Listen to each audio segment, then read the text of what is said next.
Hey dear ones! I am reading a chapter from the book titled Vipassana Discourse, summaries by S. N. Goenka, condensed by William Hart. This book is free at pariyatti.org. So this is only for old students who already took the 10-day course. As you all know, practicing this technique is a lifelong path. And with our busy life, we don't always have the time to sit and read. So I'm recording this and sharing it. In the future, I can play this in the background while multitasking. I hope this helps you as well.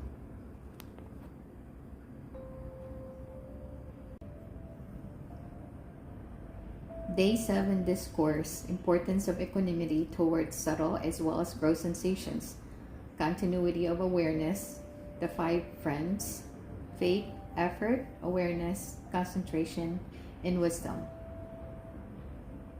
7 days are over. You have 3 more left to work. Make best use of these days by working hard and continuously, understanding how you ought to practice. There are 2 aspects of the technique, awareness and equanimity. One must develop awareness of all the sensations that occur within the framework of the body, and at the same time, one must remain equanimous towards them. By remaining equanimous, naturally, one will find sooner or later that sensations start to appear in areas that were blind, and that gross, solidified, unpleasant sensations begin to dissolve into subtle vibrations. One starts to experience a very pleasant flow of energy throughout the body. The danger when this situation arises is that one takes this pleasurable sensory experience as the goal towards which one was working. In fact, the purpose of practicing Vipassana is not to experience a certain type of sensation, but rather to develop equanimity towards all sensations. Sensations keep changing, whether gross or subtle. One's progress on the path can be measured only by the equanimity one develops towards every sensation. Even after one has experienced a free flow of subtle vibrations throughout the body, it is quite possible that again a gross sensation may arise somewhere or a blind area. These are signs not of progression but of progress. As one develops in awareness and equanimity, naturally one penetrates deeper into the unconscious mind and uncovers impurities hidden there. So long as these deemed lying complexes remain in the unconscious, they are bound to bring misery in the future. The only way to eliminate them is to allow them to come up to the surface of the mind and pass away. When such deep-rooted sankhara arise in the surface, many of them may be accompanied by unpleasant, gross sensations or blind areas within the body. If one continues to observe without reacting, the sensations passes away, and with it, the sankhara of which it is manifestation. Every sensation, whether gross or subtle, has the same characteristic of impermanence. A gross sensation arises, seems to stay for some time, but sooner or later passes away. A subtle sensation arises and passes away with great rapidity, but still, it has the same characteristic. No sensation is eternal. Therefore, one should not have preferences or prejudices towards any sensation. When a gross, unpleasant sensation arises, one observes it without becoming depressed. When a subtle, pleasant sensation arises, one accepts it, even enjoys it, without becoming elated or attached to it. In every case, one understands the impermanent nature of all sensations. Then one can smile when they arise and when they pass away. Equanimity must be practiced at the level of bodily sensation in order to make a real change in one's life. At every moment, sensations are arising within the body. Usually, the conscious mind is unaware of them, but the unconscious mind feels the sensations and reacts to them with craving or aversion. If the mind is trained to become fully conscious of all that occurs within the physical structure and at the same time to maintain equanimity, then the old habit of blind reaction is broken. One learns how to remain equanimous in every situation and can therefore live a balanced, happy life. You are here to experience the truth about yourself, how this phenomenon works, how it generates misery. There are two aspects of the human phenomenon, material and mental, body and mind. One must observe both, but one cannot actually experience the body without awareness of what arises in the body, that is, sensation. Similarly, one cannot observe mind separately from what arises in the mind, that is, thought. As one goes deeper in experiencing the truth of mind and matter, it becomes clear that whatever arises in the mind is also accompanied by a physical sensation. Sensation is of central importance for experiencing the reality of both body and mind, and it is the point at which reactions start. In order to observe the truth of oneself and to stop generating mental defilements, one must be aware of sensations and remain equanimous as continuously as possible. For this reason, in the remaining days of the course, you must work continuously with closed eyes during meditation hours, but during recess periods as well. You must try to maintain awareness and equanimity at the level of sensations. Perform whatever action you must do in the usual way, whether walking, eating, drinking, or bathing. Don't slow the action down. Be aware of the physical movement of the body and at the same time of the sensations, if possible, in the part of the body that is in motion, or else in any other part. Remain aware and equanimous. Similarly, when you go to bed at night, close your eyes and feel sensation anywhere within the body. If you fall asleep with this awareness, naturally, as soon as you wake up in the morning, you will be aware of sensation. Perhaps you may not sleep soundly. You may even remain fully awake throughout the night. This is wonderful, provided you stay lying in bed and maintain awareness and equanimity. The body will receive the rest it needs, and there is no greater rest for the mind than to remain aware and equanimous. However, if you start worrying that you are developing insomnia, then you will generate tensions and will feel exhausted the next day. Nor should you forcefully try to stay awake, remaining in a seated posture all night. That would be going to an extreme. If sleep comes, very good, sleep.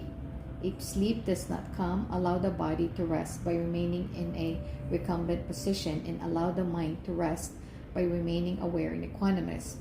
The Buddha said, when a meditator practices ardently without neglecting for a moment awareness and equanimity towards sensations, such a person develops real wisdom, understanding sensations completely. The meditator understands how one who lacks wisdom reacts to sensations and multiplies his misery. The meditator also understands how one who bears in mind the impermanent nature of all sensations will not react to them and will come out of misery.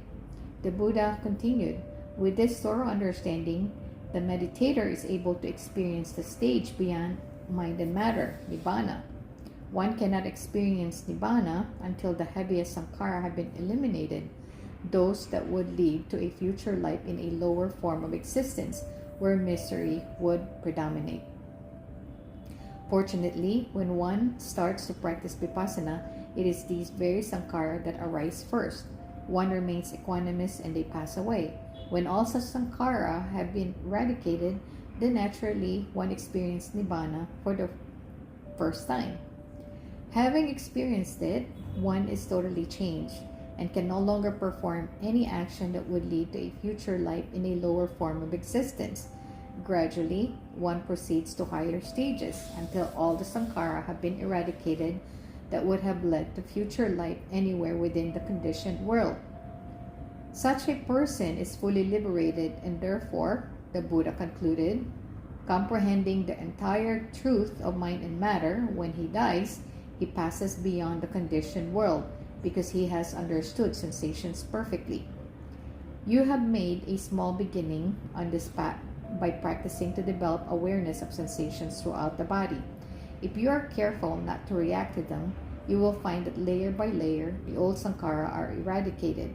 By remaining equanimous towards gross, unpleasant sensations, you will proceed to experience subtler, pleasant sensations. If you continue to maintain equanimity, sooner or later you will reach the stage described by the Buddha, in which, throughout the physical structure, the meditator experiences nothing but arising and passing away. All the gross, solidified sensations have dissolved. Throughout the body, there is nothing but subtle vibrations. Naturally, this stage is very blissful, but still, it is not the final goal, and one must not become attached to it. Some of the gross impurities have been eradicated, but others still remain in the depths of the mind.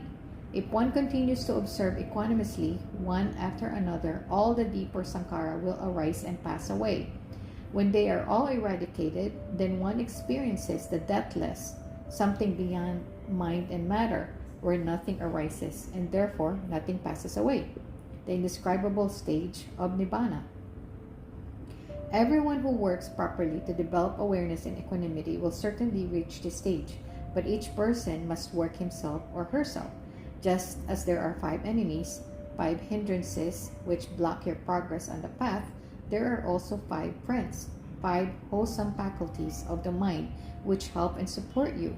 If you keep these friends strong and pure, no enemy can overpower you. The first friend is faith, devotion, confidence. Without confidence, one cannot work, being always agitated by doubts and skepticism.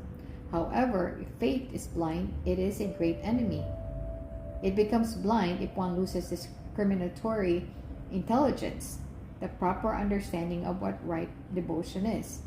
One may have faith in any deity or saintly person, but if it is right faith, with proper understanding, one will remember the good qualities of that person and will gain inspiration to develop those qualities in oneself. Such devotion is meaningful and helpful. But if one does not try to develop the qualities of the person towards whom one has devotion, it is blind faith, which is very harmful. For example, when one takes refuge in the Buddha, one must remember the qualities of a Buddha and must work to develop those qualities in oneself. The essential quality of a Buddha is enlightenment.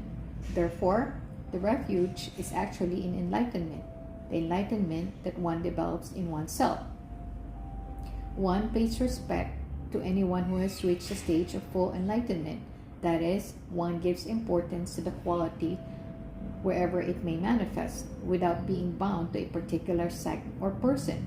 And one honors the Buddha not by rituals or ceremonies, but by practicing his teachings, by walking on the path of Dhamma, from the first step to samadhi, to panya, to nibbana, liberation.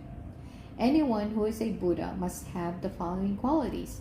He has eradicated all cravings, aversion, ignorance. He has conquered all his enemies, the enemies within, that is, mental impurities. He is perfect not only in the theory of Dhamma, but also in its application. What he practices, he preaches, and what he preaches, he practices. There is no gap between his words and his deeds. Every step that he takes is a right step, leading in the right direction. He has learned everything about the entire universe by exploring the universe within. He is overflowing with love, compassion, sympathetic joy for others, and keeps helping those who are going astray to find the right path. He is full of perfect equanimity. If one works to develop these qualities in oneself in order to reach the final goal, there is meaning in one's taking refuge in the Buddha.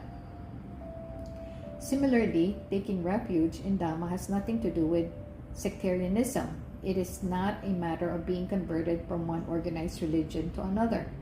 Taking refuge in Dhamma is actually taking refuge in morality, in mastery over one's own mind, in wisdom. For a teaching to be Dhamma, it must also have certain qualities. Firstly, it must be clearly explained so that anyone can understand it. It is to be seen for oneself before one's very eyes, the reality experienced by oneself, not an imagination. Even the truth of Nibbana is not to be accepted until one has experienced it. Dhamma must give beneficial results here and now, not merely promise benefits to be enjoyed in future. It has the qualities of come and see. See for yourself. Try it yourself. Don't accept it blindly. And once one has tried it and experienced its benefits, one cannot resist encouraging and helping others to come and see it as well. Every step on the path leads nearer to the final goal. No effort goes to waste. Dhamma is beneficial at the beginning, in the middle, at the end. Finally, any person of average intelligence, of whatever background, can practice it and experience the benefits. With this understanding of what it actually is, if one takes refuge in Dhamma and starts practicing it, one's devotion has real meaning. In the same way, taking refuge in Sangha is not a matter of getting involved with a sect. Anyone who has walked on the path of Shila, Samadhi, and Panya, and who has reached at least the first stage of liberation, who has become saintly person, is a Sangha. He or she may be anyone or any appearance, any color, any background. It makes no difference.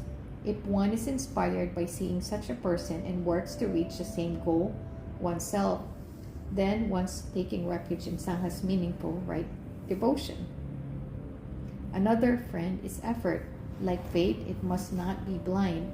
Otherwise, there is a danger that one will work in a wrong way and will not get the expected results.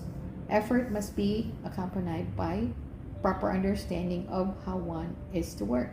Then it will be very helpful for one's progress. Another friend is awareness. Awareness can only be of reality of the present moment. One cannot be aware of the past. One can only remember it. One cannot be aware of the future. One can only have aspirations for or fears of the future. One must develop the ability to be aware of the reality that manifests within oneself at the present moment. The next friend is concentration, sustaining the awareness of reality from moment to moment without any break. It must be free from all imaginations, all cravings, all aversions. Only then is it right concentration. And the fifth friend is wisdom, not the wisdom acquired by listening to discourses or reading books or intellectual analysis. One must develop wisdom within oneself at the experiential level, because only by this experiential wisdom can one become liberated. And to be real wisdom, it must be based on physical sensations. One remains equanimous towards sensations, understanding their impermanent nature. This is equanimity at the depths of the mind, which will enable one to remain balanced amid all the vicissitudes of a daily life. All the practice of Vipassana has as its purpose to enable one to live in a proper way, fulfilling one's worldly responsibilities while maintaining a balanced mind, remaining peaceful and happy within oneself, and making others peaceful and happy. If you keep the five friends strong, you will become perfect in the art of living and will lead a happy, healthy, good life. Progress on the path of Dhamma for the good and benefit of yourself and so many. May all suffering beings come into contact with pure Dhamma to emerge from their misery and to enjoy real happiness. May all beings be happy.